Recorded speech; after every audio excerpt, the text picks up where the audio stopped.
À l'intérieur se trouvent des tubes de bois scellés à la cire. À partir de ce jour, le prêtre pauvre s'efface. Un autre homme naît.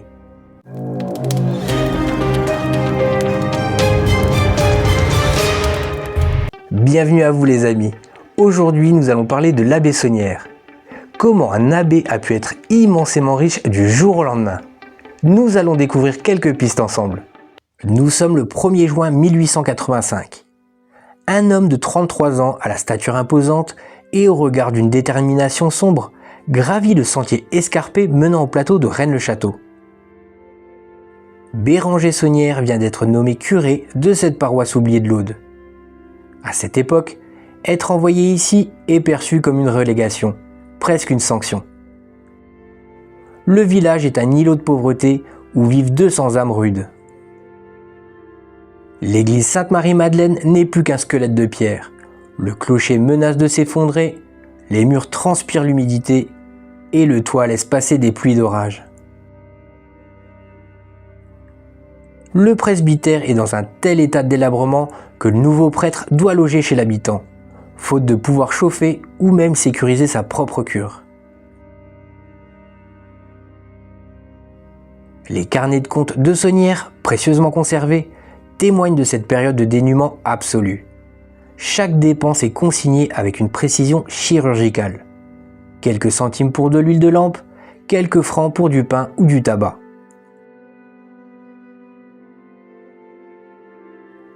Il vit de la charité, de la petite portion congrue versée par l'État et de ce qu'il ramène de ses parties de chasse dans les vallées environnantes.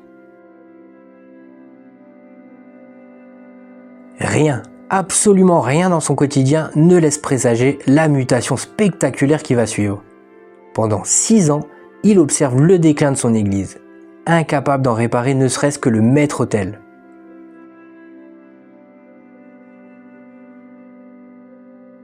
Mais en 1891, le vent tourne.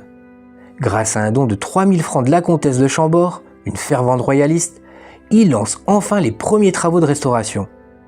C'est lors de ce chantier, en déplaçant une lourde dalle carolingienne servant de support à l'autel, que les ouvriers découvrent un pilier creux.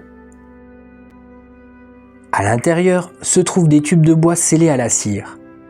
Saunière les récupère immédiatement. À partir de ce jour, le prêtre pauvre s'efface. Un autre homme naît.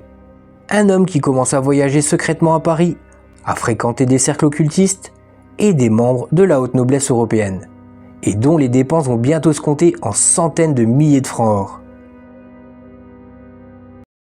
Alors que les travaux progressent autour de l'église, des villageois commencent à s'inquiéter des activités nocturnes autour des tombes. Ils ne se contentent plus de diriger la restauration du bâtiment. Ils semblent pris d'une frénésie de recherche souterraine.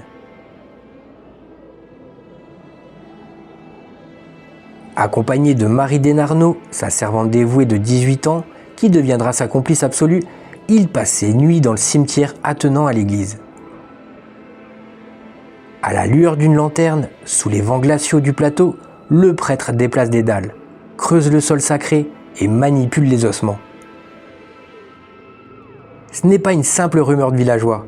Les registres de la préfecture de l'époque gardent la trace d'une plainte déposée par les habitants pour profanation de sépulture. L'un de ses objectifs principaux est la tombe de Marie de Nègre-d'Able, marquise de Blanchefort, décédée un siècle plus tôt. Pourquoi un prêtre s'acharnerait-il à gratter au burin l'épitaphe d'une défunte jusqu'à la rendre illisible? On soupçonne que cette stèle gravée par le prédécesseur de Saunière, l'abbé Bigoud, contenait un rébus cryptographique crucial pour localiser un trésor ou une vérité historique cachée. Saunière efface les preuves derrière lui. En parallèle, il découvre la dalle des chevaliers, une pierre sculptée qui dissimulait l'entrée d'un ancien caveau seigneurial dans le cœur de l'église.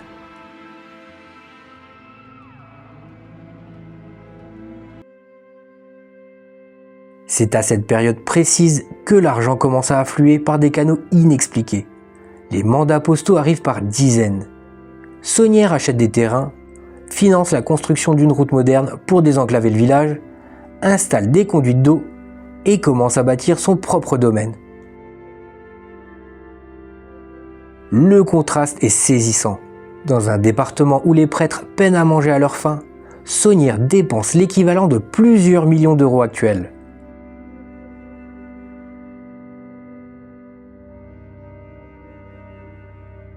Il ne s'agit plus d'une simple charité royaliste. L'ampleur des sommes suggère soit la découverte d'un dépôt d'or massif, comme celui des Wisigoths qui avaient fait de Rennes-le-Château leur capitale, soit un chantage d'une ampleur internationale, exercé contre une institution dont il détenait un secret compromettant.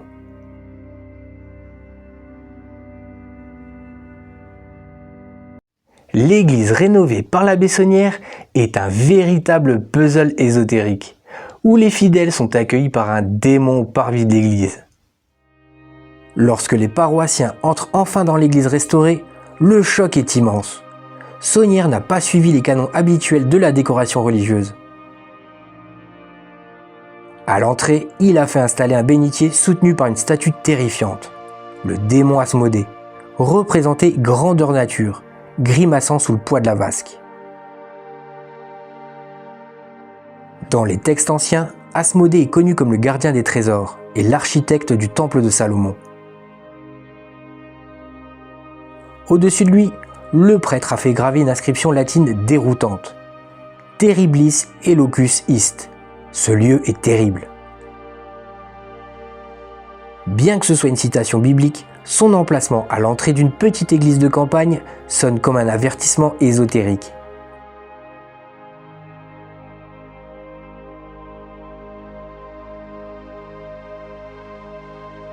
Tout dans l'église semble être un message codé, destiné à ceux qui savent lire entre les lignes.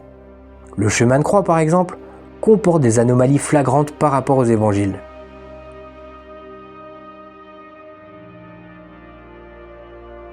Dans la 14e station, qui illustre la mise au tombeau du Christ, le ciel est d'un bleu profond, parsemé d'étoiles et dominé par une pleine lune.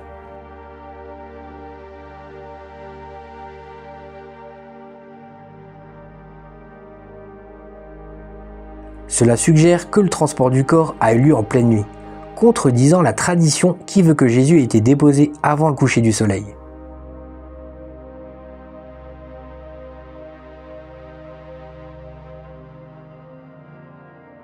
Pourquoi Saunière a-t-il insisté sur ce détail? Certains y voient l'indice d'une survie du Christ ou d'un enterrement secret dans les environs de Rennes-le-Château.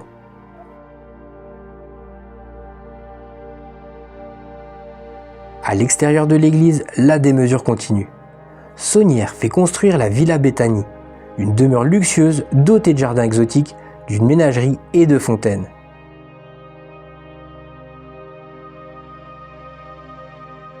Il bâtit également la Tour Magdala, une bibliothèque néo-gothique isolée sur le rempart du plateau, où il s'enferme pour étudier.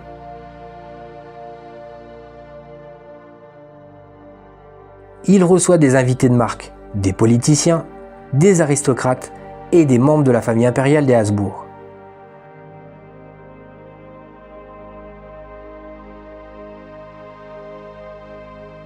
Les banquets qu'il organise sont légendaires. Le champagne et les mets les plus fins sont servis à une table où un simple curé de campagne ne devrait jamais pouvoir siéger.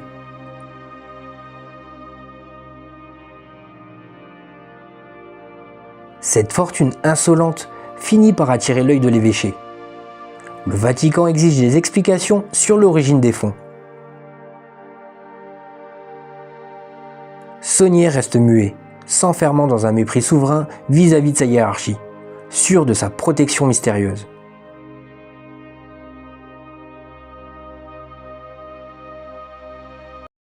À la mort de l'abbé Saunière, le secret de ses richesses sera transmis à sa servante, qui gardera le secret près de 40 ans. En 1917, Béranger Saunière s'éteint, emporté par une attaque soudaine.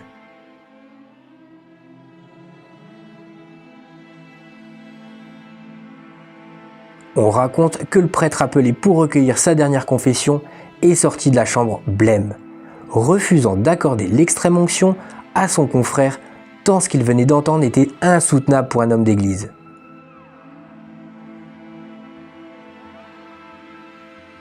Saunière meurt en laissant tout son domaine à Marie Desnarnaud. Elle devient alors la seule dépositaire du secret de Rennes-le-Château. Pendant des décennies, elle vit recluse dans la Villa Béthanie, voyant le domaine se dégrader lentement, faute de moyens pour l'entretenir après la saisie de certains comptes. Pourtant, Marie n'a jamais semblé inquiète pour son avenir. À ceux qui lui demandaient l'origine de l'or de Saunière, elle répondait invariablement « Les gens ici marchent sur de l'or sans le savoir ». Elle a vécu dans une pauvreté digne, refusant de vendre le domaine à n'importe qui, attendant celui qu'elle jugerait digne de recevoir le secret.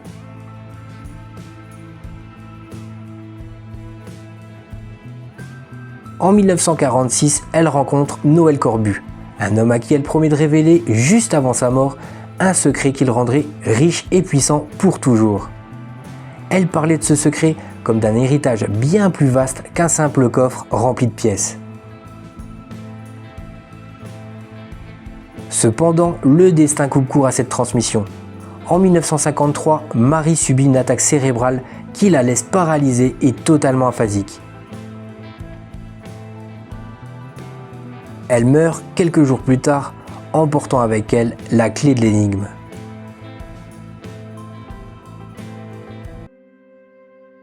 Depuis, les chercheurs, les historiens et les chasseurs de trésors n'ont cessé de fouiller le sol de Rennes-le-Château. Certains ont trouvé des souterrains, d'autres des parchemins cryptés. Mais personne n'a réussi à expliquer comment un homme a pu, à lui seul, transformer un village misérable en un centre névralgique du mystère mondial. Le secret de Saunière n'était peut-être pas de l'or, mais une information d'une telle puissance qu'elle obligeait les plus grands de ce monde à financer son silence jusqu'à son dernier souffle.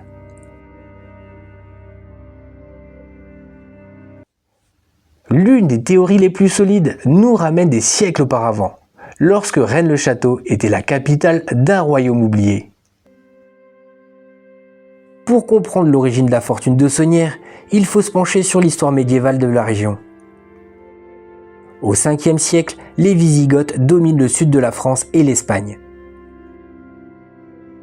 En 410, sous le commandement d'Alaric, ils mettent Rome à sac et emportent avec eux un butin légendaire, comprenant potentiellement les reliques et leurs pillés par les Romains dans le temple de Jérusalem lors de sa destruction en l'an 70.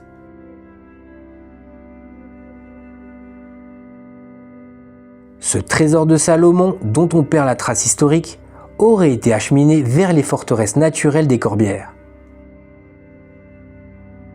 Redae, l'actuel Rennes-le-Château, était alors une cité de 30 000 âmes, un point stratégique imprenable où les rois wisigoths auraient pu dissimuler leurs richesses les plus précieuses. Saunière, en explorant les souterrains sous l'église ou en déchiffrant les parchemins trouvés dans le pilier, aurait-il mis la main sur une cachette royale? Les découvertes fortuites ne manquent pas dans la région. Un berger nommé Ignace Paris aurait en 1645 trouvé un amoncellement de pièces d'or dans un trou avant de devenir fou.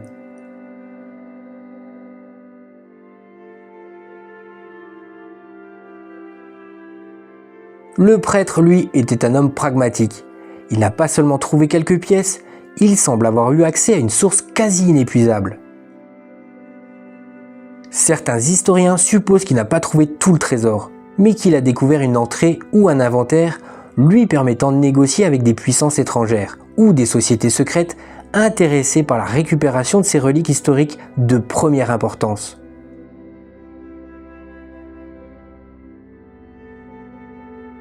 L'hypothèse wisigoth expliquerait pourquoi Saunière passait autant de temps à arpenter les collines environnantes, notamment la montagne de Bugarache.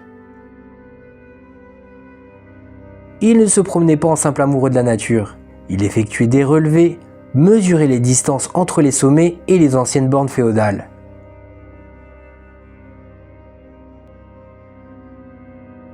S'il avait trouvé l'or du temple, cela expliquerait aussi le choix de la statue d'Asmodée dans son église.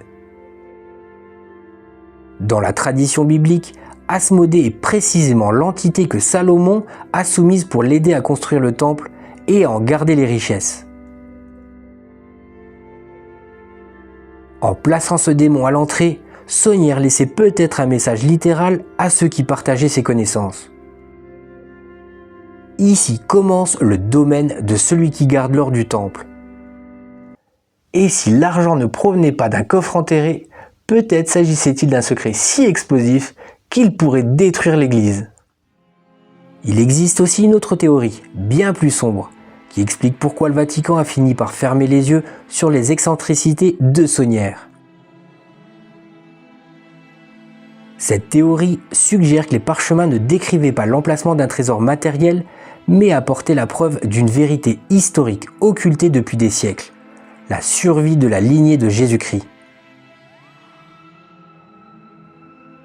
Selon cette thèse, Marie-Madeleine, dont l'église de Sonnière porte le nom, se serait réfugiée en Gaule après la crucifixion, portant en elle la descendance du Christ.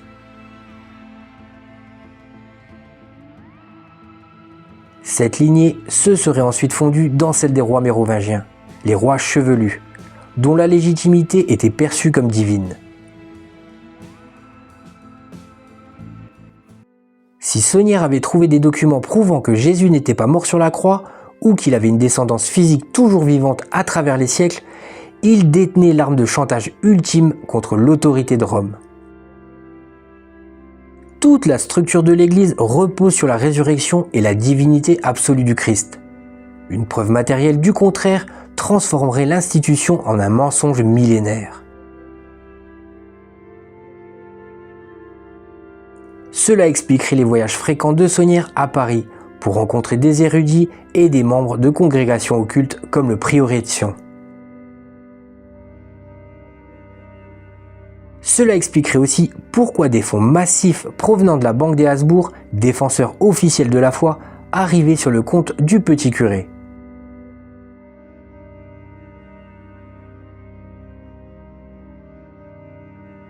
La décoration de l'église prend alors un sens nouveau. Pourquoi insister autant sur Marie-Madeleine? Pourquoi ce chemin de croix inversé ou ces statues dont les regards convergent vers des points précis au sol? Sonnière ne construisait pas un monument à la gloire de Dieu, mais un mausolée ou un coffre-fort pour un secret généalogique.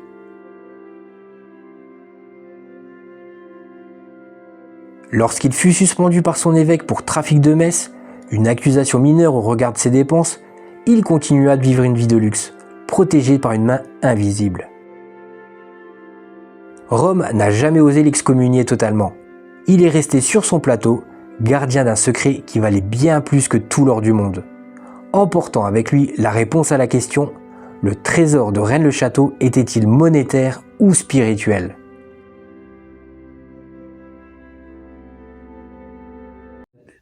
Le secret de l'abbé Sonnière n'est pas parti avec lui en 1917. Au contraire, il s'est transformé en labyrinthe qui fascine encore le monde entier. La mort de Béranger Sonnière le 22 janvier 1917 marque la fin d'une ère, mais le début d'un mythe. Jusqu'à son dernier souffle, il est resté l'énigme vivante de l'Aude. Son testament, qui léguait tout à Marie Desnarnaud, a permis au secret de rester en famille pendant encore 36 ans. Pendant cette période, le domaine est resté figé, comme une capsule temporelle. Les jardins exotiques ont été envahis par les herbes folles. La Villa Béthanie a vu ses tapisseries se ternir, mais la tour Magdala est restée debout, dominant la vallée comme une sentinelle protégeant un vide ou une présence invisible. L'intérêt pour l'affaire a explosé dans les années 50 et 60, notamment avec les récits de Noël Corbu, puis les recherches de journalistes et d'auteurs internationaux. Ils ont tous cherché la même chose, la cachette. On a sondé les murs, creusé sous le bénitier d'Asmodée, passé les collines au détecteur de métaux. Des découvertes mineures ont été faites, des souterrains ont été confirmés, mais le grand dépôt est resté introuvable. Cela renforce l'idée que Sonnière n'était peut-être pas que le dernier d'une longue lignée de gardiens. Le trésor n'était peut-être pas destiné à être consommé, mais à être préservé.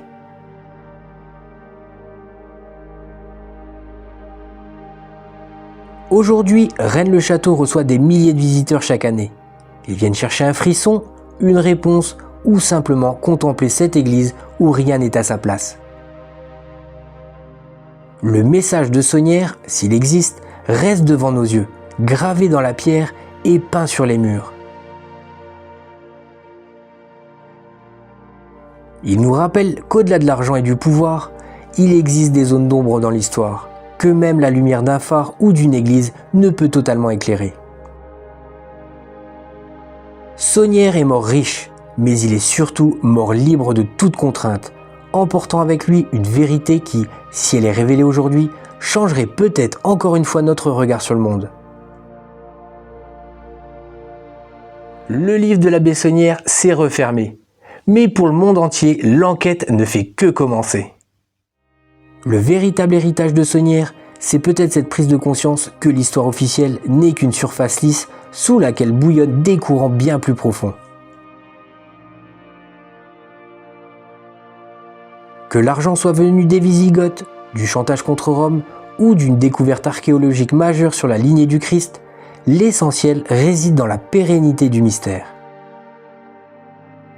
Saunière a prouvé qu'un homme seul, armé d'une volonté de fer et d'un secret bien gardé, pouvait tenir tête à la hiérarchie la plus puissante du monde pendant près de 30 ans. Il est resté le maître de son domaine, le souverain de sa colline, refusant de se soumettre même lorsque les tribunaux ecclésiastiques tentaient de le briser.